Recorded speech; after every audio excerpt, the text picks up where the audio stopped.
네, 성도 여러분 안녕하십니까? 1월 20일 새벽 예배 시작하도록 하겠습니다. 오늘 함께 나눌 성경 말씀은 요한일서 4장 17절에서 20절까지 말씀입니다. 제가 봉독해 드리겠습니다. 이로써 사랑이 우리에게 온전히 이루어진 것은 우리로 심판날에 담대함을 가지게 하려 함이니 주께서 그러하심과 같이 우리도 세상에서 그러하니라. 사랑 안에 두려움이 없고 온전한 사랑이 두려움을 내쫓나니 두려움에는 형벌이 있음이라. 두려워하는 자는 사랑 안에서 온전히 이루지 못하느니라. 우리가 사랑함은 그가 먼저 우리를 사랑하셨습니다. 누구든지 하나님을 사랑하노라 하고 그 형제를 미워하면 이는 거짓말하는 자니 보는 바 그 형제를 사랑하지 아니하는 자는 보지 못하는 바 하나님을 사랑할 수 없느니라. 아멘. 네, 오늘은 서로 사랑하라는 제목의 세 번째 시간이죠. 사랑의 실천적 결과가 무엇인가에 대한 요한의 가르침을 우리가 함께 묵상해 보도록 하겠습니다.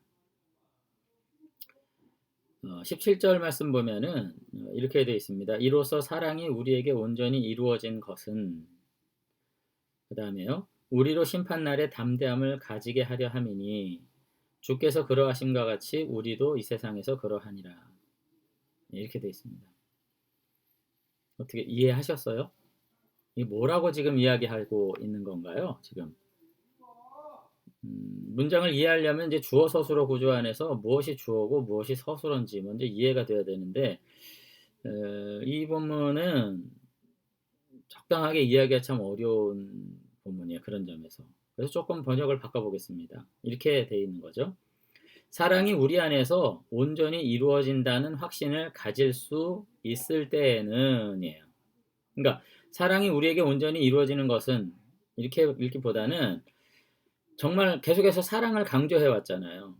근데 그 사랑이 우리 안에서 온전히 이루어진다는 확신을 가질 수 있을 때는 어떤 결과가 올까요? 이런 거예요. 그 온전히 이루어진다는 확신을 갖게 되는 그 순간에 첫 번째는 뭐예요? 담대함을 가지게 되는 거예요. 심판날에 담대함을 가지게 하려 함이니, 그랬으니까 이게 종말론적인 최후의 순간 하나님 앞에서 우리가 담대한 것도 있지만 우리가 2장에서도 이것 똑같은 주제를 했습니다. 여기 담대하다는 건 뭐예요? 하나님 앞에서 온전히 말할 수 있는 자유예요. 그러니까 이건 현세에도 당연히 주어지는 것이고 마지막 때는 더더욱 그런 거죠. 그러니까 사랑이 온전히 이루어진다고 확신할 수 있는 그 순간에는 담대함을 얻습니다. 그래서 그 사랑 안에서 성도 여러분들 하나님 앞에 정말 담대함으로, 정말 자유함으로 구하실 수 있게 되길 바랍니다. 그게 믿음의 가장 큰 기쁨이에요. 어떤 결과가 주어지는 거. 응답이라고 소위 자꾸 그러죠. 응답받아야 된다. 응답받아야 된다. 뭐 능력받아야 된다. 뭐 그러는데 이거 다 굉장히 세속적인 어떤 의미에서의 강조처럼 보여요. 제 눈에는. 결과와 상관없이 하나님과 나 사이에 막힌 게 없어야 되잖아요. 담대해야 되잖아요. 자유해야 되잖아요. 나의 고백과 간구와 나의 요청에 대해서 내가 마음에 자신이 있어야 되잖아요. 하나님이 들으신다는 확신. 그리고 반드시 하나님이 그 사랑 안에서 나를 복되게 하실 것이라는 그 선의에 대한 확신이 있어야 되잖아요. 근데 그런 것들이 언제 주어지냐? 실천적 사랑이 온전히 이루어지는 날 주어지는 거예요. 하나님 앞에 충성하고 하나님의 사랑을 덧입은 사람들은 어떻게 하냐? 어제도 얘기했지만 하나님께 사랑을 바친다. 요한은 그렇게 말하지 않고 의도적으로 서로 사랑하는 것을 통해서 그 사랑을 받은 것은 드러난다. 이렇게 얘기했거든요. 우리가 함께 사랑하는 가운데 하나님께서 우리에게 주시는 그 놀라운 축복은 뭐냐면 담대함입니다. 그리고 두 번째는 뭐냐면 주께서 그러하신 같이 우리도 이 세상에서 그러하니라. 중요한 건 저는 세상이란 단어예요. 앞에 말은 이제 종말론적인 단어죠. 이 세상이 아니라 마지막 때. 근데 이 세상에서도 어떻게 되냐면 주님이 그러하심 같이 우리도 세상에서 그러하는 거예요. 여기 주님이 그러하심과 할 때 주님이 도대체 어떤 모습을 그러하심이라고 그런 거예요. 여기서 예수님을 언급한 이유는 예수님이 지상생에 계실 때 하나님과 완전한 교제 가운데 계셨죠. 아버지가 내 안에 내가 아버지 안에 있는 것처럼 아버지와 나는 하나이니라 이렇게 얘기하셨잖아요. 요한복음에 다 나오는 건데 그와 같은 완전한 사귐 가운데 있었던 이유는 뭐예요? 예수님께서 어떻게 하신 거예요? 죄가 없으신 분이셨고요. 세속을 떨쳐버리신 것이었고요. 믿음을 가지고 계신 것이었고요. 그죠? 그러한 어떤 태도들이란 말이에요. 그리고 온전한 순종, 사랑의 순종으로서 살아가심으로써 이 세상에서 하나님과의 관계 안에서 주시는 담대함으로 행하셨단 말이에요. 그러니까 여기서도 그 사랑이 온전히 이루어진다는 확신이 일어나는 때는 우리는 어떤 모습이냐면요. 이 땅에서도 마치 성부 하나님과 성자 그리스도께서 온전한 교제 아래서 하나이셨던 것처럼 우리도 그와 같은 완전한 교제 아래서 살면서 사랑의 거룩한 삶을 살게 되는 이런 은혜가 있다. 그렇게 얘기를 하고 있는 거죠. 그런 점에서 요한은 우리들에게 계속해서 삶의 모범을 예수 그리스도로 그리고 그 핵심을 사랑으로 그 사랑의 원천은 하나님으로 우리에게 계속해서 소개하고 있다는 사실들을 우리가 다시 한번 생각해 볼 수 있었으면 좋겠습니다. 그러면서 이제 18절에 이런 얘기가 있어요. 사랑 안에 두려움이 없고 온전한 사랑이 두려움을 내어 쫓나니 두려움에는 형벌이 있음이라 두려워하는 자는 사랑 안에서 온전히 이루지 못하느니라 이렇게 되어 있는데요. 18절은 17절과 쌍으로 이어진 말씀이에요. 17절은 긍정서술이고요. 18절은 똑같은 의미를 부정서술한 겁니다. 그러니까 17절 첫 번째 문장 보면 이로써 사랑이 우리에게 온전히 이루어질 수 있을 때는 이렇게 얘기했잖아요. 근데 18절의 마지막 부분 보시면 뭐라고 돼 있어요? 두려워하는 자는 사랑 안에서 온전히 이루지 못하느니라 이렇게 돼 있죠. 사랑을 온전히 이루지 못했다 이렇게 말하는 거예요. 사랑을 온전히 이루어지지 못한 사람은 어떤 사람이냐? 담대함이 없어요. 두려움이 있습니다. 그리고 주님 같은 모습이 없어요. 자, 그러니까 그 부정서술을 볼게요. 사랑 안에는 두려움이 없고, 그죠? 온전한 사랑이 두려움을 내어 쫓나니 두려움에는 형벌이 있음이라 두려워하는 자는 사랑 안에서 온전히 이루지 못하였느니라 이렇게 얘기를 하는 거죠. 그러니까 결국은 여기서 말하는 두려움은 뭐냐면 어떤 노예적 의미에서 말하는 거예요. 자신의 나약함으로 인해서 갖게 되는 두려움이에요. 외부적 공포, 어떤 외부적 억압, 뭐 환경적 무슨 문제 이런 것 때문에 두려워하고 이런 거 말하는 게 아니라 나 스스로 온전치 못하다는 생각을 하는 거죠. 부족하다는 생각을 하고 사랑의 실천도 없고 말씀의 순종도 없는 거죠. 근데 그런 것도 없는데 담대한 건 그건 좀 병증적인 거예요. 그건 정상적인 상태가 아니고요. 내가 이와 같은 사랑의 온전한 성취가 없는 까닭에 이제 두려움이 있는 거, 이 두려움은 어떻게 되는 건가? 결국은 두려움에는 형벌이 있음이라 이렇게 돼 있잖아요. 두려움은 결국 뭐예요? 내가 이와 같은 삶을 살 때 자기 확신이 없는 거죠. 하나님 앞에도 그렇고 내 자신으로 그렇고. 그래서 염려를 불러와요. 이거는 걱정을 불러와요. 미래에 대한 자신 없음을 불러와요. 그리고 그 미래에 대한 염려는 내가 방향을 바꾸지 않는 한 결국 현실로 도래하게 됩니다. 고통으로, 형벌로. 지금 요한은 그렇게 지금 이야기를 하는 거죠. 그러니까 요한이 굉장히 강력하게 지금 성도의 삶이 어떠해야 된다는 것에 대해서 이중적으로 교훈하고 있는 것을 볼 수가 있습니다. 저는 성도 여러분들께서 정말 하나님의 사랑을 먼저 체험한 자들로서 형제 사랑을 통해서 행함과 진실함으로 우리가 함께 교제함으로써 정말로 하나님 앞에 말할 수 없는 자유를 누릴 수 있으면 좋겠습니다. 기도하실 때나 나의 어떤 형편과 처지를 고백하실 때 하나님의 무한하신 사랑이 나를 용납하고 받아주신다는 그 기쁨이 있으셔야 돼요. 의무감으로 기도하고 어떤 강압적으로 기도하고 어떤 미신 우상 숭배로 기도하고 이런 것들이 결국 인간을 공허하게 합니다. 저는 그러지 않게 되기를 바랍니다. 그 하나님에 대한 그 사랑과 그 자유함 가운데에서 내가 정말로 두려움 없이 기도하고 그것으로서 하나님의 사랑을 받은 자라는 것을 확신할 수 있게 되길 바라요. 예수님이 지상생애 때 그러하셨던 것처럼. 요한은 우리들의 목표를 거기까지 지금 이끌어가고 있습니다. 그러면서 19절에는 이제 굉장히 강력한 얘기를 해요. 근데 이와 같은 온전함을 이루는 것은 누구 때문이냐? 사실은 선제적 사랑, 먼저 사랑하신 분이 있었다는 거예요. 하나님이시죠. 그러면서 여기 우리가 사랑함은 19절입니다. 그가 먼저 사랑하였습니다. 굉장히 짧게 얘기해요. 근데 여기 우리가 사랑함은 이라고 말했을 때 우리가 무엇을 사랑했다, 누구를 사랑했다 하는 목적어가 없어요. 이거 지금 절대형이라고 말하는 건데 요한이 말하는 어떤 우리의 사랑은 어떤 대상이나 어떤 한계가 어떤 범위가 없어야 된다 이렇게 말하는 겁니다. 숭고한 사랑이어야 된다 그런 말입니다. 우리가 이와 같은 사랑의 실천으로서 얻게 되는 어떤 중요한 결과들이 있지만 그것 때문에 사랑하는 것은 아니라는 거예요. 참 어렵죠. 그런 결과를 예측하고 그것을 내가 목적하면서 그래 사랑한다 그런 것은 아니에요. 한계가 없습니다.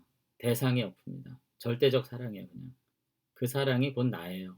그 사랑이 결국 나를 복되게 하는 것으로서 내가 만족하는 거예요. 그와 같은 사랑을 하는 숭고한 사랑의 응답은 원천이 어디냐? 하나님의 선제적 사랑, 먼저 사랑했다는 것입니다. 여기까지가 이제 사랑의 실천이 가져오는 중요한 실천적 결과에 대해서 말한 것인데 20절에는 이제 드디어 요한이 당시 교회 안에 있는 어떤 사람들을 지금 염두에 두고서 이제 얘기를 합니다. 자, 이것이 성도의 경건이 분명한데 누구든지 이랬어요. 20절에. 지금 이 누구든지는 이제 대상을 향한 말이에요. 하나님을 사랑한다. 나는 하나님을 봤다. 이런 사람들이 있었죠. 앞서서도. 하나님을 사랑한다 하노라 하고서는 그 형제를 미워하면 이는 거짓말을 하는 자니 보는 바 그 형제를 사랑하지 아니하는 자는 보지 못하는 바 하나님을 사랑할 수 없느니라 이렇게 말합니다. 지금 교회 공동체 중에 이제 거짓된 자들을 지금 호출하면서 말하는 거예요. 스스로 아주 초월적 지식과 체험이 있고 하나님을 본 이와 같은 놀라운 체험들이 있다고 말하면서 사랑의 실천이 없는 사람은 거짓말하는 사람이라는 거죠. 이들은 이 선택적 지식 그리고 선별적 은사와 능력 있는 것들만 중요시하고 그들과만이 공동체를 형성하고 그들과만이 하나님의 자녀됨을 확인한 자들이라고 자꾸 여기면서 분파주의를 했거든요. 근데 아까도 얘기했지만 좀 전에도 얘기했지만 하나님을 볼 수 없다는 것이 참된 진리예요. 애초에 그것 자체가 거짓입니다. 근데 만약 보았다 해도 하나님을 보고 하나님을 사랑하고 하나님을 안다는 것은 어떻게 증명될 수밖에 없냐면 보이지 않는 하나님을 사랑할 길이 없잖아요. 어떤 방식으로. 물론 우리들은 요즘에 이제 하나님을 사랑하는 방법들을 뭐 다양한 대체제를 찾는 거죠. 교회 헌신하고 예를 들어서 헌금을 많이 하고 뭘 많이 하고 뭐 이런 식으로 자꾸 찾는데 그건 우리가 그렇게 생각할 것이고 정말로 하나님을 향한 정성과 사랑이라고 볼 수는 없는 거죠. 요한은 이렇게 얘기를 해요. 그것을. 볼 수 있는 존재를 사랑하고 섬기는 일도 못하는 사람이 그죠? 보이는 존재를 사랑하는 것하고 보이지 않는 존재를 사랑하는 것이 어느 것이 더 쉬워요? 보이는 것을 사랑하는 것이 더 쉽습니다. 근데 보이는 것조차 사랑하지 못하는 사람이 어떻게 더 어려운 일에 내가 성공했다고 말할 수 있는가? 그건 거짓말이다. 이렇게 이야기를 하는 거죠. 그러니까 이웃 사랑을 실천하지 못하는 사람은 결국 하나님 사랑도 실천할 수 없다. 이렇게 말함으로써 계속해서 지금 초기교회 공동체 안에서 스스로 어떤 선험적 지식이 있고 특별한 비밀한 지혜가 있고 영적 체험이 있다고 말하는 사람들 중에서 그와 같은 거룩한 체험과 하나님에 대한 지식이 있으면서 어찌 사람을 구분하고 분별하고 사람에게 격을 나누고 하는 일들을 할 수 있겠냐? 지금 이렇게 이야기를 하고 있는 것입니다. 결국은 우리가 다시 한번 오늘 본문 안에서 생각해야 될 부분들은 뭐냐면요. 이 땅에서의 삶의 태도와 하나님에 대한 태도는 결코 이중적일 수 없다는 거예요. 사람을 대하는 태도와 하나님을 대하는 태도가 결코 이중적일 수 없다는 거예요. 여러분 이 점을 다시 한번 깊이 생각할 수 있게 되길 바랍니다. 때로는 교회 안에서 보면은 매우 경건한 것 같은 하나님을 향해서 매우 진지한 사랑으로 헌신하는 것 같은 그런 모습들을 가지고 계신 분들 중에 사람에 대해서 형제 자매에 대해서 매우 차별적인 태도를 갖거나 매우 어떤 다른 가치를 가지고 편견을 가지고 대하는 태도가 없지 않은 것 봐요. 여러분 이것은 결코 다르지 않은 태도입니다. 요한은 사람에게 대한 태도가 곧 하나님에게 해한 태도이기 때문에 형제를 사랑하지 못하는 사람이어서 하나님을 사랑한다는 것은 거짓말하는 사람이고, 이런 사람들은 결국은 양심과 내면을 깊이 볼 때 사실은 큰 두려움 속에 살고 있고, 그 두려움은 과연 그의 미래에 현실화되는 처절한 고통을 줄 것이다. 오늘 그렇게 이야기를 하고 있다는 것입니다. 오늘 저는 17절의 삶이 우리들의 삶에 온전히 회복될 수 있게 되길 바랍니다. 그래서 저도 회고하고 싶어요. 하나님의 그 사랑이 우리 안에서 온전히 이루어진다고 확신을 가지게 될 때에는 정말 이런 좋은 일이 있겠지.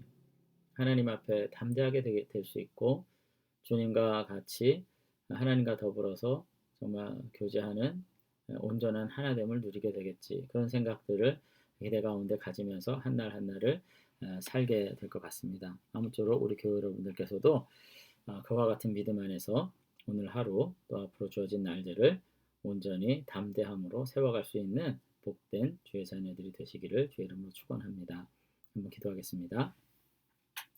네, 하나님 아버지, 오늘 사도 요한의 가르침을 통해서 우리 사랑 안에서 담대할 뿐 아니라 주님 닮아감으로 하나님 안에서 함께 교제하는 영원한 복락을 누리는 삶 살게 되기를 원합니다.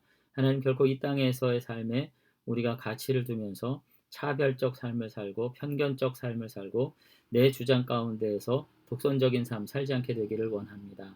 하나님께서 우리에게 주신 형제들을 서로 사랑함으로써 온전히 세워가는 가운데 우리 안에 주시는 담대함과 주님과의 그 샬롬의 관계를 누리면서 이 땅에서 내 삶에 주어진 여건과 환경과 상관없이 늘 담대하고 늘 형통한 늘 복된 아름다운 삶 살아가도록 축복해 주시옵소서. 오늘 하루도 우리 교우 여러분들 믿음 안에서 주님께서 동행하시는 은혜로 축복해 주실 줄로 믿사옵고 예수님 이름으로 기도드리옵나이다. 아멘. 감사합니다. 오늘 하루도 주님과 더불어서 아름다운 사랑의 교제, 그리고 성도 간의 아름다운 사랑의 교제를 나누는 가운데 여러분들 마음속에 주시는 자유로 만끽할 수 있는 복된 하루 살아가시게 되기를 부탁을 드리겠습니다. 감사합니다. 내일 다시 뵙겠습니다.